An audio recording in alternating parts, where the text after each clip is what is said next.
Focus Features and Blumhouse present Obsession. When I have a crush on a guy, no one knows. Be careful I wish Nikki loved me more than anyone in the entire world. who you wish for. Obsession is 96% fresh on Rotten Tomatoes. I love you so much. It's blood-soaked nightmare fuel. What kind of spells you put on her? You have been warned. Obsession. Rated R. Under 17. Animated without parent. Only in theaters May 15th. With special engagements in Dolby. It's time to bring on the blooms at the Home Depot with spring garden deals. Find savings on hanging baskets and flowers to brighten your backyard or any space that needs instant color. Then get everything you need to plant and protect them with low prices guaranteed on soil and mulch. Dig into spring garden deals for 4 days at the Home Depot. Now through May 10th. Exclusions apply. See homedepot.com/price match for details. You were in tears. Why wouldn't you just take the horses away? Because he would say to me, he would blame everyone. He would say, Hector, get down here. Monica, get down here. I'll fire all of you. Why did you do this to her horses? This is the plaintiff, Betty Ann Pajura. She says she boarded 2 horses at the defendant's farm, and frankly speaking, the guy neglected them. They weren't given adequate water. They were severely underweight, and the life of her horses were jeopardized because he treated them like second-class citizens. She's distraught. She's angry, and she's suing the horse hater for $5,000, the amount she's owed.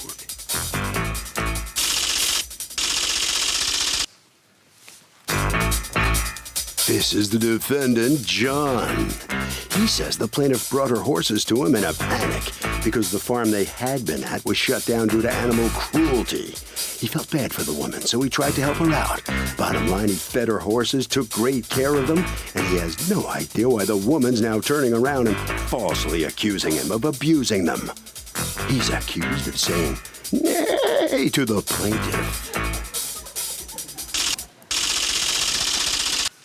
The defendant has filed a countersuit for $774.78 for feeding costs and unpaid boarding fees.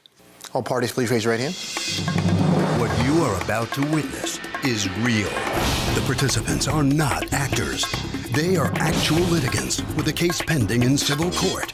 Both parties have agreed to drop their claims and have their cases settled here before Judge Marilyn Milian in our forum, People's Court. Be seated. Come to order, please. Litigants have been sworn, Your Honor. Thank you, Douglas. Okay, Betty Ann Pajura, you are suing John. You've asked to be referred to only by your first name, and you're actually suing his business, his farm where he keeps horses, and kept your horses because, according to you, he mistreated the horses by not nourishing them. Tell me what happened.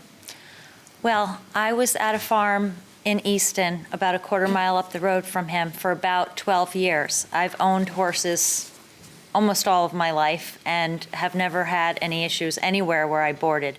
However, the farm where I was boarding, a quarter mile up the road from John, was having the state of Connecticut come in because they were having compliance issues with shelters and care of the owners of the farm horses. My horses were well taken care of at that farm. So why'd you remove them? I removed them only because there was a rumor that if that farm were to be shut down by the state of Connecticut, they would be able to take all the horses that were present on the property. Basically a seizure. So you decided to move the horses over to his place? Mm-hmm. Only because... So you brought 1 horse or 2 horses over? I rode 1 horse, but I ended up boarding both horses within a few days. Okay, and the agreement was that you would pay how much? I was going to pay him $1,100 for both horses. And you paid that for how many months? 2 months. And then at that point, you negotiated with him to lower the price? Correct. And you lowered it to how much? $850. And he accepted that? Yes. Okay. You boarded your horses there for how long? I boarded from January 28th through September 9th. How often are you visiting your horses? On the weekends only. All right, now, had you ever felt that there was something wrong with the horses during the entire time that you were visiting During them? the entire time, I have had different confrontations with John and the barn managers that came and went. And what was that? A lot of turnover in barn management, but each time I approached him to say, John, I think my horses aren't getting adequate water. John, my horses aren't getting adequate feed. John, my horses need better hay. Each of those times, he assured me that he would correct the situation. And because I believed him, I would just continue. But when you for see the another horse the month. next week, would you see the horse malnourished or no? I would see the weight loss when they were being neglected. Did they and then- lose weight from January to September, the whole time? They did. It went up. And then why would you on earth would you leave the horses there for 9 months to be starved? They weren't as severely underweight as they ended in September, only because he had, during this period, he had about a 3-month period when Megan, who was a Western rider who managed his barn, loved my horses. She rode them all the time because that was the other part of the deal of getting reduced board. She would take care of them while she was riding them. And they were good then, but then when before Megan and after Megan, things were bad. Correct. Okay, Megan left when? Megan left at the end of May or beginning of June. Okay, so from the end of May till They the were middle good of for September. about I'm sorry, I'm asking a question. From Okay. the end of May to the middle of September, your horses are losing weight and malnourished. Mm-hmm. Why don't you pull them out? Slowly. Why? Okay. And let me. What made it come to a head in September? What happened? What made it come to a head is I took one of the horses to a horse show. I've been showing for 12 years. Mm-hmm.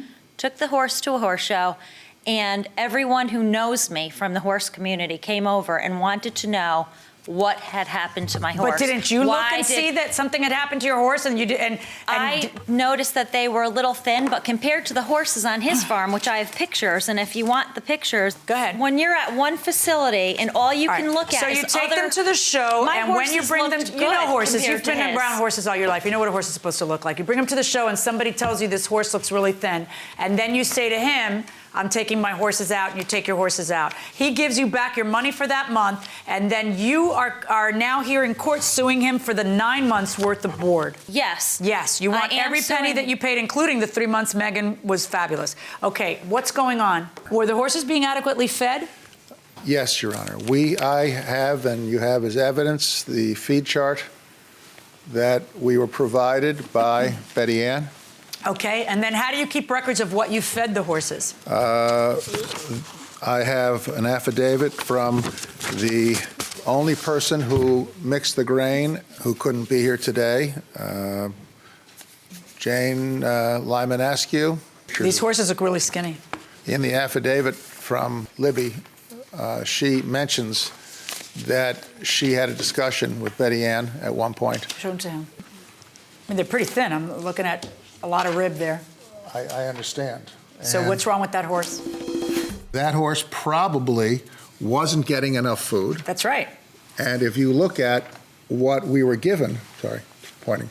What do you mean what you were given? We were given that sheet and told this is what my horses are to be fed. Does she supply the food or do you? We supply the food. And you're saying this wasn't enough food? I'm saying that that's what we were told. Yeah, okay, so that's Yes, what ma'am. you were told. That Yes. doesn't prove to me what it is they were being fed. So what is it, if you're not the person in charge, I don't know why the person who is in charge of feeding them isn't here as a witness. Because her husband passed away 2 months ago. I'm sorry to hear that. He was an attorney, and she couldn't come because she'd break down here, and she just couldn't come here. All right, and then this affidavit, she's talking about how the instructions were followed to a T. They were provided with fresh hay 3 times a day.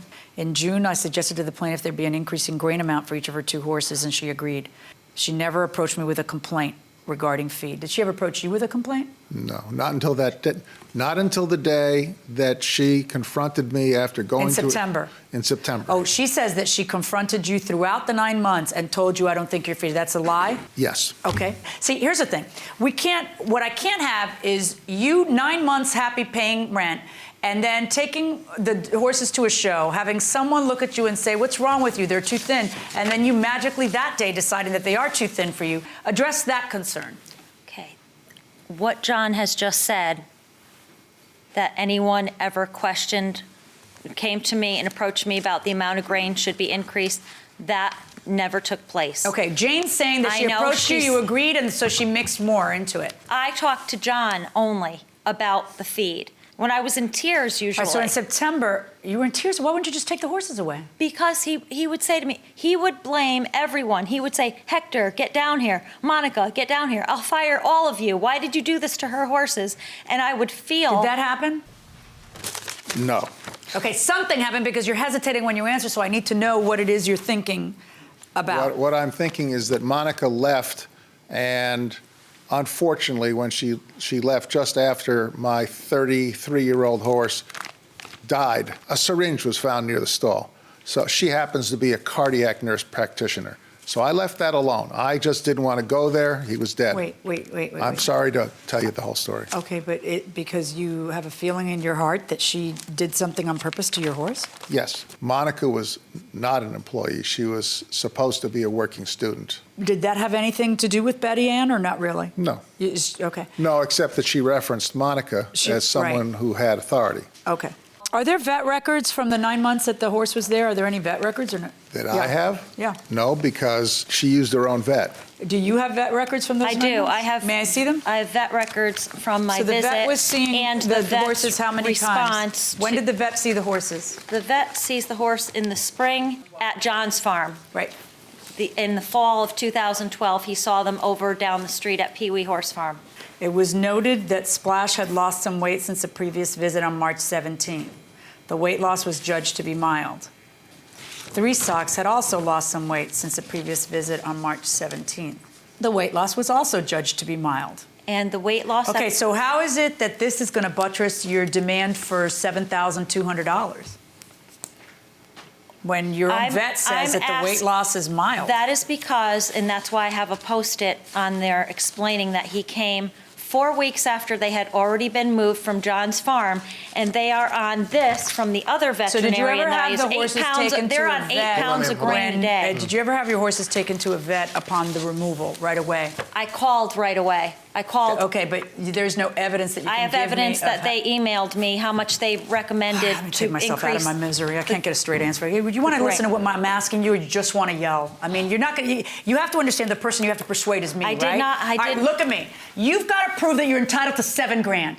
Your statutory maximum is $5,000. Okay, but you're claiming that you're out $7,200, that you should be able to board your 2 horses for free for 9 months because the treatment at their hands was so awful that you shouldn't have to pay anything for being there. You understand that that's your claim. Yes. You understand that to prove it, you can't just smack talk it. You got to prove it. I've got you visiting every weekend, riding the horses happy.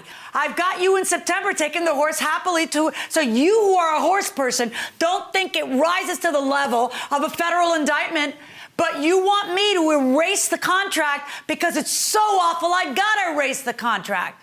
But it's not so awful that you take the horses out. Welcome back to the People's Court. Harvey Levin here. So, does it make sense if she saw this happening with a malnourishment for 4 months that she'd basically do nothing? I don't know. It might take 4 months' notice that your horse is losing weight. She said she kind of noticed it happening. So, I mean, is it kind of shady? Yes, that's very shady. I would have noticed my horse is losing weight. And what would you do if you noticed it? Like remove the horses? Yeah. Yeah, that's what I'm thinking. What do you think? I think they should have removed the horses because they're just losing weight. And so it feels a little shady here, frankly, going inside the courtroom. Now, you ended up counterclaiming against her $774 for what? The 9 days, when she decides that she's unhappy, you return her 9 days from September. She demanded that I give her back the month's board, and so to ameliorate the situation. We call it in the law to settle it. Let me suggest a couple of things to you, to both of you. If you have a contract for board or any kind of a contract that you have a problem with that you want to be able to prove one day that someone is not abiding by, document it. You have a 0 documentation. Your conduct proves otherwise. Now let me give you a piece of it. Put your hand down. We're done. Let me give you a piece of advice. When you're trying to settle a case, which I consider this a settlement, you ended up giving her something you didn't have to give her because you were hoping it would go away. It's really good to complete the circle and have them sign something that says, I hereby, settle any difference I have with you for this $850. That's the way you do it so she doesn't come back then and sue you anyway. And you have to go through this. Got it? Yes, Your Honor. Okay, on your counterclaim against her, 0, because that's something you did to settle it, and I'm going to force her to honor the settlement. On your claim against him, 0. Well, goose eggs on both sides of the scoreboard here. Step on in here. Sometimes having things written down, having records written down to bring it to court is a good idea. Right, in a not lawsuit. believing someone's word is a lesson I'll take away from this. Will you do business just on word from this point forward? Never, Right. never. You get it written down? Correct. You keep records and Correct. And that's When your you're dealing with, protection. you don't know what type of people you're dealing with, you have to document well, that's good for both everything. sides, actually. Thank you. All right, head right around the corner. All right, sir, come on out here and tell me what's your reaction to the outcome. Judge had some advice for you, too, when you make a settlement. Yes, and I wasn't able to say to the judge that when I made the settlement, the money was demanded right then, or she would leave the horses there unpaid for the balance of the month until she got the Okay, so you ever hear the judge say, grab the nearest roll of toilet paper and a crayon and you write it down? Write your settlement down. Harvey? You know, if you feel like there's something wrong with the person you hired to do something for you, even if you can't prove it, you should document that feeling early on and even send it to the other person. It establishes a paper trail, so if in fact your worst fears are concerned, you at least have some proof that you're not making it up after the fact. That will do it for this case. Litigants for the next case on the way into the courtroom right now. Experience a membership that backs what you're building with American Express Business Platinum. Unlock over $3,500 in business and travel value annually with statement credits on select purchases from brands like Dell, Hilton, and Adobe, and other benefits. American Express Business Platinum. There's nothing like it.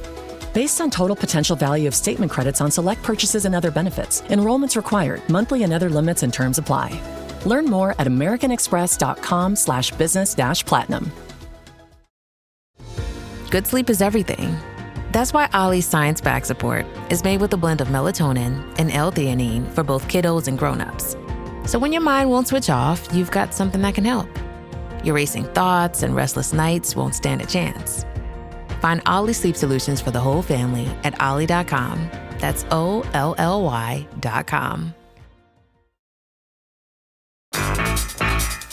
This is the plaintiff, Kenneth. He says he ordered firewood from the defendant because he had no power after Hurricane Sandy. And the guy delivered wet wood to him. That's right. What's he going to do with wet wood? The defendant refused to return his money and take his crummy water-soaked logs. And so here they are. He's suing for $125, the amount he paid.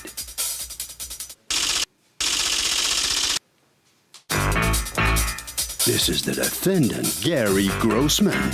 He says he didn't deliver wet wood to the plaintiff. He dropped off seasoned wood ready to burn so the guy could stay warm after the hurricane.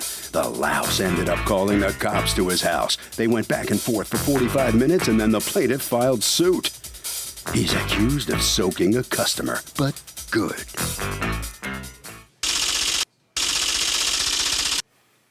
All parties, please raise your right hand. Okay, Kenneth, you asked us to refer to you only by your first name. Kenneth, you're suing Gary Grossman, doing business as Grossman's Nursery, for $125 that you paid him for firewood that, according to you, was unusable. Tell me what was going on. On Sunday, November 11th, we were 2 weeks into the hurricane, and I had no firewood left to heat my home, which was my primary source for heating the home. So I went on my cell phone and I Googled firewood in my zip code. And Mr. Grossman's... Did you have power at the time? I did not have power. Okay. Where do you live? I live in Oceanside, New York. Okay. So I Googled Mr. Grossman's nursery, came up. Did you have destruction at your home, too? I did have some damage, yes. Some damage, but you were living in it? Yes. Okay. I had another family living with us as well that their house flooded out. Okay. So there were two families living there temporarily. No heat, no power? No heat, no power. Well, I had a little bit of power from a generator, but I couldn't use that all day. So the other source of heat was for firewood. Okay. So I had Googled in my local zip code for firewood, and Mr. Grossman's Nursery came up. So I called, and I asked him if they had dry season firewood available, and he said yes. I asked him how much it was. He said $125 for half a cord. I said, when can you deliver it? He said, tomorrow. I said, fine. The next day came. Mr. Grossman showed up at my house at about 4:45 with the firewood. Backed his pickup truck into my driveway, came out of his truck, asked me for the $125. I paid him the $125.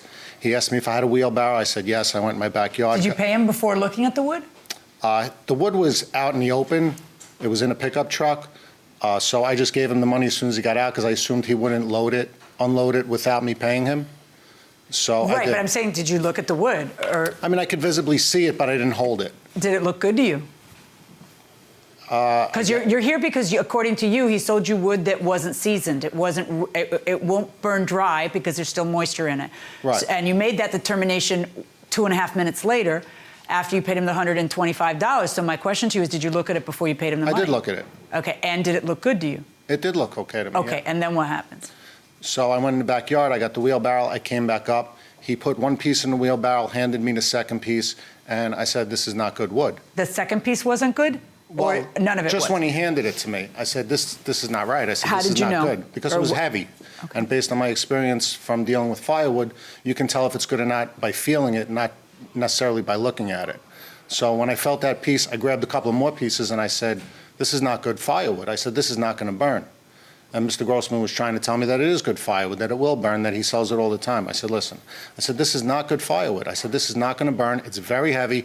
It's very wet. And I now, guess I get what I'm curious about is that if all you had to do was this, why didn't you do that before you paid him? Just from a businessman perspective, like why are you buying something where apparently the secret to figuring it out, according to you, is lifting it rather than looking at it, and you don't lift it before you give him the $125? Right. It was my assumption that he told me that it was dry seasoned, and that's So what? I He thought it tells was. you. You don't know him from a hole in the wall. Right. You found him you Googled him. Right. I mean, I wouldn't buy a melon without feeling it. Lesson you know what I'm learned. saying? Like it's Right. well, lesson learned. Like that's all right. What do you say is going on? You say it's something else. The defendant, a plaintiff contacted me inquiring about firewood.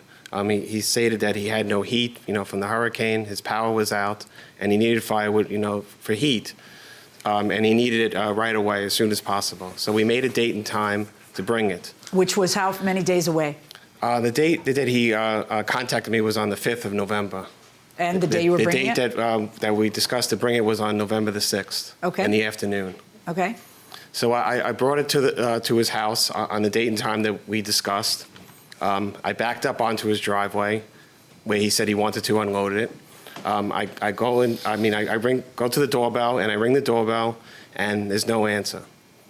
It looks like there's someone home in the house, but there's no one answering. So I wait a few minutes, and I just go back to my truck, and I started to unload it. Okay. Because Why are you unloading it if you don't know if you're going to we get paid? discussed where he wanted to put it. We discussed the rear of the driveway would be the best Okay. spot to put it, and then he would stack it from there. So I decided. So I went to my truck and I started to unload a few pieces, and he came running out. Hey, wait! This is not good. It's not a good time. I'm feeding my family right now, and I can't take this wood at this time. I says, what do you mean? I said, I thought you said you had no power and you needed it for heat. Oh, I got my power back on. I don't need it right now, You're going to have to come back another time. I said, I can't come back another time. I said, I unloaded this by hand. It's a lot of work, and I just can't. Oh, if you're not going to come back another time, I'm just going to have to call the police. So the police come, and we mutually agreed to schedule another date and time when he's going to contact me to bring it back. And the next thing is I have a summons in the mail. To bring the wood back that he didn't want to take that night. Okay, but you already had the 125.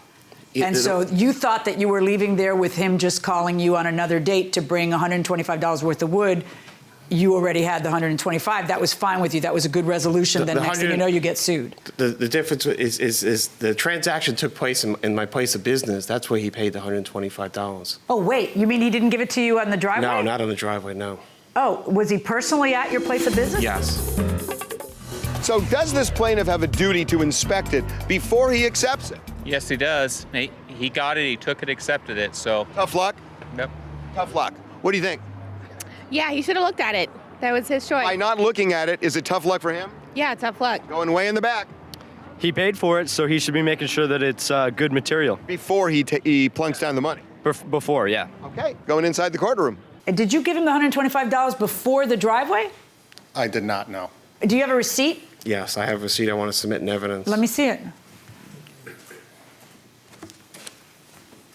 Did your power come back at that point? It came back actually the day that he delivered it. And, Your Honor, I have a piece of paper So how here. would he know that unless you had told him? As in, when he says that the reason you didn't want to take it is that you didn't need it anymore.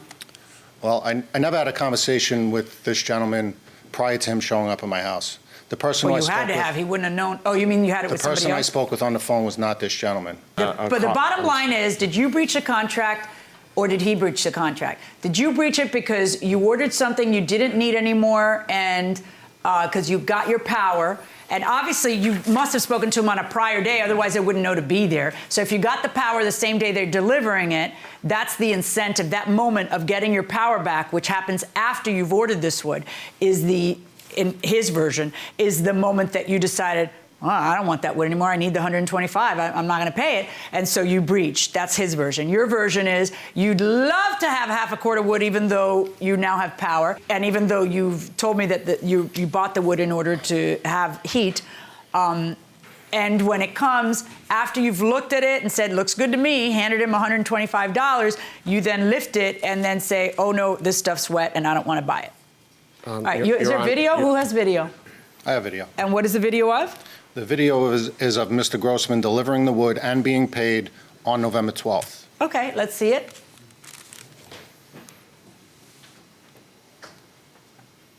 Is this a surveillance camera at your home? Yes. Okay.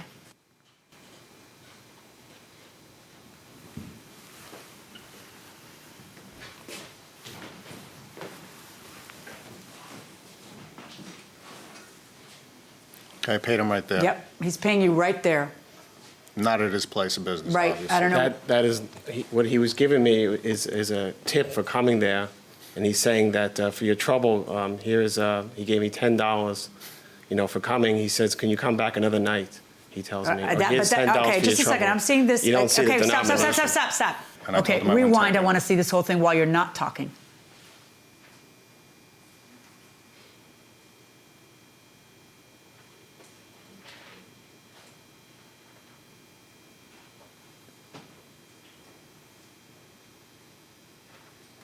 You look like you're counting more than a 10, but I don't know, because you're counting it to verify it. People don't do that with a tip. I don't know why you guys are so hung up on that.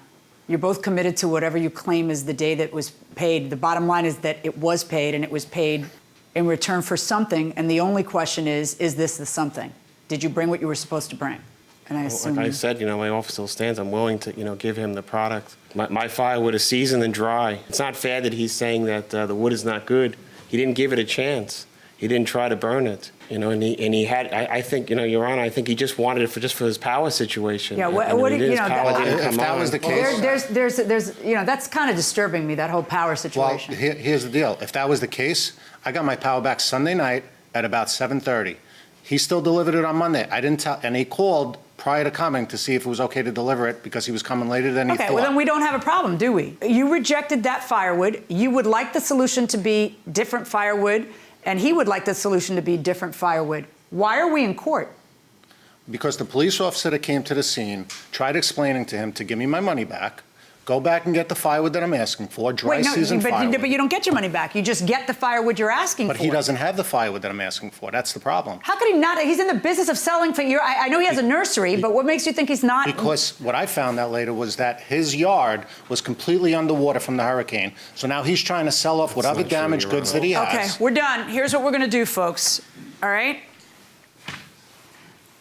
How long do you need to bring him firewood that's not going to cause us to be back in court? I can bring it as soon as he wants it. Okay, I'm going to give you a week to go ahead and arrange that outside with Officer McIntosh. Let me give you some pieces of advice. Okay. When you're in a business situation where you think something's going to go wrong, what you do is you do everything with people watching. Okay. Okay? I would video the firewood. All right, so I would video the firewood. I would video the firewood burning, and then I would video me putting it in the truck, and then I would bring a witness with me, and then I would deliver the darn firewood so that you're sure that you're not going to end up in court again. Okay? That's what I would do. That's good advice. Because it doesn't cost much, right? Okay, that's what we're going to do, folks. Good luck. Wonder what the plaintiff is thinking coming out of the courtroom here after the judge is going to give him a chance to bring you your firewood. What's the problem? This is an absolute joke. He doesn't have any quality firewood where he is. He knows it. He lied every second that he was in there. What if he brings you dry firewood? Is this satisfactory? It'd be satisfactory, but he won't. Okay. And then what? How do you know? You got to give him a chance to do it first. Who's going to be there to determine if it's good or not? Well, he's going to take pictures. He's going to do what the judge said. We're going to witness the thing in flames, and the problem is the pictures, video. You sure it wasn't anything about you your do- power coming back on? Absolutely, because All right. he delivered it the day All right. before. We'll see what happens. Thank you. All right, Sir. right around the corner here. Step on in here. Judge is giving you a chance to deliver the firewood. He doesn't seem to think you've got the goods. I do have the goods to bring him. And, Was your place underwater, like he says? No, my place was not underwater, like he said. And I'll double check, I'll triple check each piece, and I'll make sure each piece is good. All right. And do what the judge says. Yes. Bring a witness, take pictures, get some video of the wood burning. Sure. What does he have against you? I don't know. I mean, that you're going to have to ask him. All right. Harvey? In most states, you have a duty to reasonably inspect the items you get before you actually accept delivery. And if you don't, and it turns out not to be good, generally it's tough luck. That will do it for this case. Litigants for the next case on the way into the courtroom right now. This episode is brought to you by Redfin. You're listening to a podcast, which means you're probably multitasking. Maybe even scrolling home listings on Redfin, saving homes without expecting to get them. But Redfin isn't just built for endless browsing. It's built to help you find and own a home. With agents who close twice as many deals, when you find the one, you've got a real shot at getting it. Get started at redfin.com. Own the dream. This is the plaintiff, Deborah. She says she and the defendant were in a relationship for 5 years and she loaned him money, paid for the movies they saw, dinners, hotels, you name it. A few months ago, she discovered he was sleeping with his landlady, so she confronted him. They had sex and then he told her he was moving on. The guy makes her sick. He knows he owes her big time and she's suing him for $1,188, the money she's owed.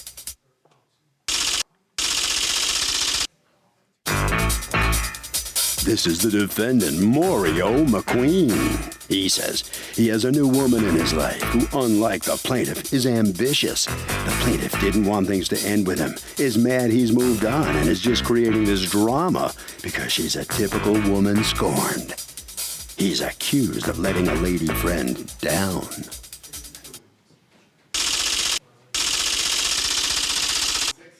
All parties, please raise your right hands. Thank you, Douglas. You're welcome. Deborah, you've asked us not to mention your last name.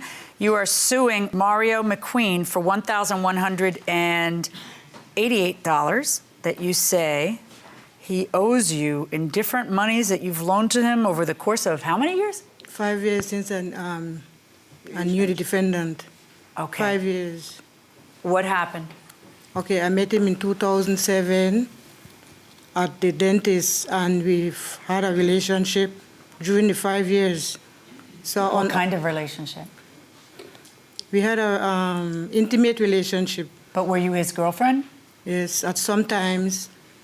Sometimes I was his girlfriend, and sometimes, like one weekend I was with him, and if I would text him the next day, he would say he don't want to be in no relationship, thanks for everything. He don't want to be in no... Did he ever say he did want to be in a relationship? Yes, Mom. He told me. He said I was his girlfriend. Okay. Sometimes I was his woman. Okay. And sometimes I was his wife. That's Wife? what No. yes. You'd know if you were his wife because Yes, you'd get married. I know. That's what he said when he's in a good mood. So, did he ever take you out? He took me out with my expense because I work. So he would only go out with you if you paid? Well, most of the 5 years relationship, I pays for the movies. I pays for the hotel. I pays to go out to have dinner. He just started working. In 5 years, this is when he just started working? When I met him in 2007, he was living in a shelter, a drug shelter. And he was just irresistible. He's battling drugs. Okay, so he's battling drugs, living in a shelter. You met him and you said, I want that one, ladies, back off. No, Your Honor. I know. You understand I'm being sarcastic, right? Okay. I know. But I'm trying to make, he said that I'm scorned. I'm not scorned. But let's not talk about the end. Let's talk about the beginning. So now you're in this relationship with him and you're paying for everything. Does he pay for anything? Yes, Your Honor. Okay. He paid for 3 nights at the hotel. I paid for most of the hotel. But why is there a hotel involved? We have to go to a hotel because I don't have an apartment. I live with my mother. Oh. And he lived in a shelter with drug addicts. And so tell me about these loans. When do you loan him what amount of money? When I met the defendant, I wasn't working. I was going through a hard time with relationship with men. Anyway, we have a relationship. The thing is, he never abused me physical. He never hit me. He never put his hand on me. He's not supposed to. No, I know, but what I'm saying, most of my relationship, the men, they abused me from my country. I'm from Belize. Okay. So he knew it. He don't abuse me physically, but you physical, feel he but he abused does you it mentally because psychologically. he would tell me nice things. And then next day, oh, I'm this, What? What does this mean? He said that I like sex, but it's not that, Joanna.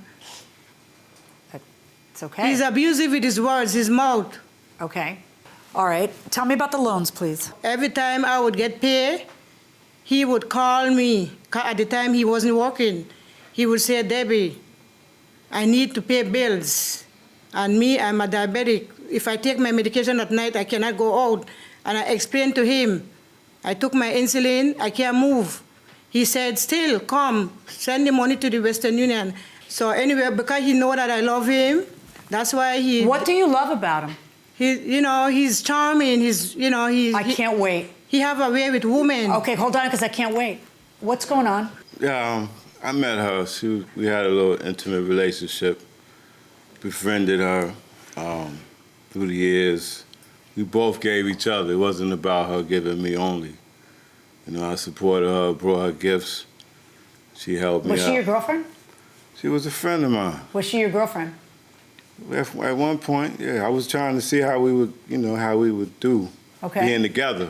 Uh-huh. But at the end of this relationship, I didn't see that her ambitions wasn't about moving forward. She kept complaining about guys bothering her at work, sexually or whatever, and I got tired of hearing that, So for me, I'm like, I wanted somebody that's going to help support me.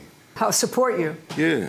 Financially? Not financially. I mean, because that's what she's complaining about, that she did all the paying for all the stuff and that you didn't, and that they were loans that you kept hitting her up with to pay your bills and that you haven't repaid. No, that's her I was loss. working also. I gave her money as well as she gave me. Did she make you any loans or these were gifts? She gave me gifts. Okay. She says you're a gigolo. I'm not a gigolo. I help her too as well as she helped me. How am I a gigolo? Well, I'll give you an example. According to her, well, let's talk about how it ends. Tell me how it ends. So she's been giving him this stuff over 5 years. Money, movie theater, money, all this stuff. Can she now sue him for the money? No. Why? Definitely not. Because they were gifts. Most likely it's because he was what she says allegedly he was doing. Does it make any sense? I mean, she's not asking for the money while they're together. No, if it was a gift, she should have got it in writing. And not waited 5 years. Not at all. Fair enough. Going inside the courtroom. How it ends, because I told him, Mr. McQueen, if you can buy me a Metro card, a $29 Metro card. He said that I'm killing him. So I said, look, I used to help you, now I'm not working. Anyway, I went to pick up the Metro card at his apartment. So I asked him if I can go. He came out of the gate and gave me the Metro card. So I asked him if I can go inside. Anyway, after that, we had sex.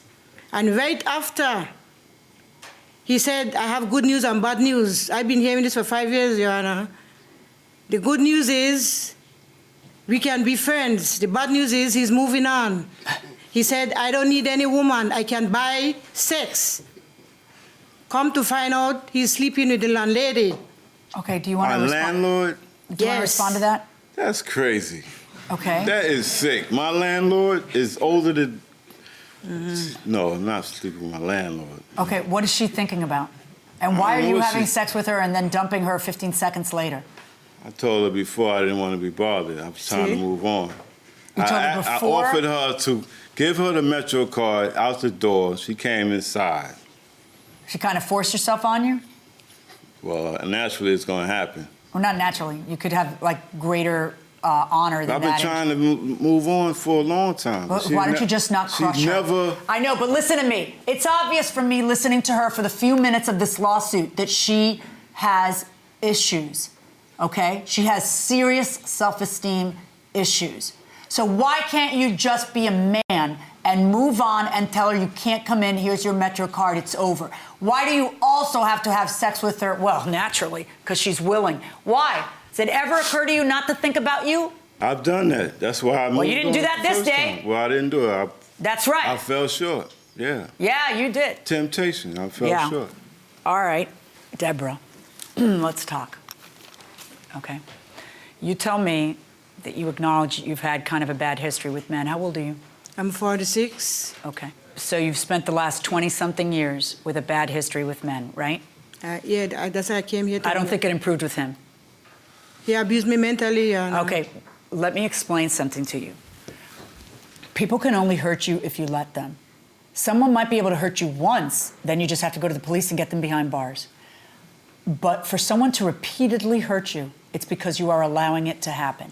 And at some point, you need to stop being the victim and you need to assert yourself, which means that out of desperation, you don't continue to put yourself in a position like this. You cannot continue to put yourself in these positions and then complain, oh, but they're abusing me. No, you are just a woman who attempts to buy, you're one of a million women who attempt to buy the love of a man who otherwise they can't get unless they take him out, unless they pay for him. Now, it's fine if you want to do that, and then you know what you're doing, and you know what you're buying, and then you don't cry about it in a court of law later.